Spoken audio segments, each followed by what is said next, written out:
குருவே சரணம் நிகழ்ச்சியில் தற்போது நாம் தரிசித்து கொண்டிருக்கிற மகான் தொழுப்பேடு சித்தர். திண்டிவனத்துக்கு பக்கத்தில் இருக்கிற சின்ன ஊர் தொழுப்பேடு. ரயில் நிலையம் இந்த ஊரில் இருக்குது. அங்கே வாழ்ந்த சித்தர் தான் தொழுப்பேடு சித்தர்னு சொல்லுவாங்க. ஒரு அன்பர் அந்த ஊரில் இருக்கிற ஒரு முரட்டு ஆசாமி அவரை சோதிக்கணுங்கிறதுக்காக மது வகைகளை கூல்ட்ரிங்க்ஸுன்னு சொல்லி கொடுத்து ஒரு பெரிய பாவத்தை தேடிண்டார். அந்த பாவத்திலிருந்து தனக்கு ஒரு விலக்கு கிடைக்கணும், அந்த தோஷம் அகலணுங்கிறதுக்காக என்ன பண்ணணும்னு கேட்குறார். வர அமாவாசை அன்னைக்கு 10,000 பேருக்கு சாப்பாடை போடுங்கிறார். சாப்பாடு போட இலை போட்டாச்சு. திடீர்னு பார்த்தா மேலே கருமேகங்கள் திரண்டு காணப்படுகின்றன. இன்னும் கொஞ்ச நேரத்தில் மழை பெய்ய போகிறது.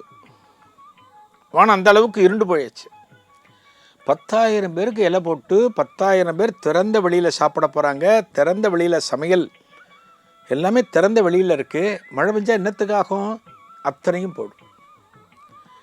இந்த முரட்டா சாமி பணக்காரர் சித்தர்கிட்ட வந்து சொல்கிறார், சாமி கருமேகம் திரண்டு காணப்படுது சாமி, மழை வர்ற மாதிரி இருக்குது சாமி, திறந்த வெளியில் இத்தனை பேர் சாப்பிடணுமே அப்படின்னு சொல்கிற போது இந்த தொழுப்பேடு சித்தர் சொல்கிறாராம், அப்படியா, அவன் எங்கே இங்கே வந்தான் அப்படிங்கிறாராம்.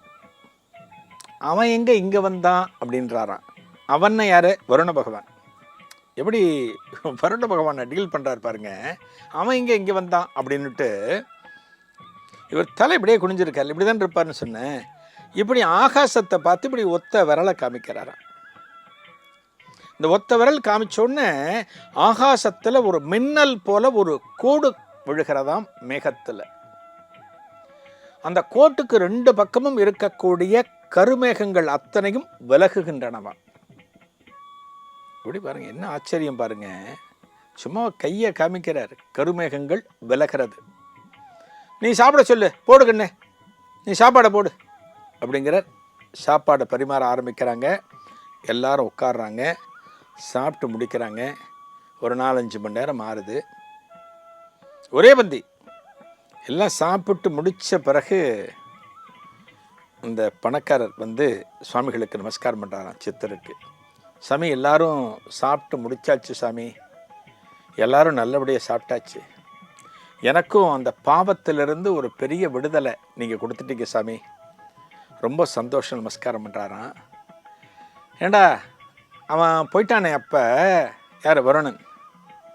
அவன் வேலையை அவன் இப்போ பண்ணலாம் இல்லை? எல்லாம் சாப்பிட்டு முடிச்சாச்சு, எல்லாம் வேலை முடிஞ்சு போச்சா, எல்லாம் பாத்திரம்லாம் ஏற்றியாச்சா அப்படிங்கிறாராம். எல்லாம் ஏற்றியாச்சு சாமி, எல்லாம் ஏற்றியாச்சு அப்படிங்கிறாராம். திரும்ப ஆகாசத்தை இப்படி அண்ணாந்து பார்க்கிறாராம். அடுத்த கணம் அந்த இடத்துல மழை பெய்கிறது. அதாவது விலகிய கருமேகங்கள் மீண்டும் அந்த இடத்துல திரண்டு மழை பொழிகிறது. ஒரு சித்தர் நினைத்தால் மழையை நிறுத்த முடியும்.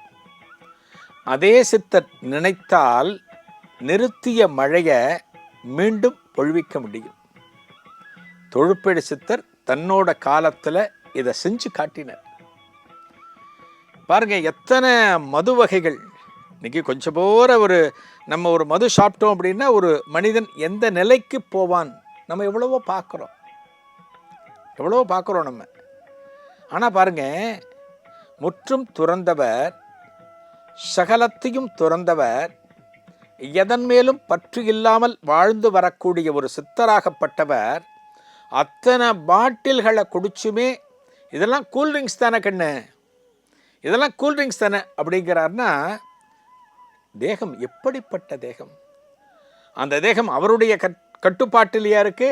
இல்லை, அவர் செய்த தவத்தின் கட்டுப்பாட்டில் இருக்கு. ஒரு தவத்தின் மூலமாக எல்லாவற்றையும் செய்ய முடியும், ஒரு பஞ்சபூதங்களையே கட்டுப்படுத்த முடியும். அப்படிங்கிறதெல்லாம் யார் மூலமாக நாம் புரிந்து கொள்ள முடியும் அப்படின்னா, இவரை போன்ற மகான்கள் மூலம்தான் நாம் புரிந்து கொள்ள முடியும். தொழுப்பேடு சித்தரின் ஆசிகள் அனைவருக்கும் கிடைக்கட்டும்.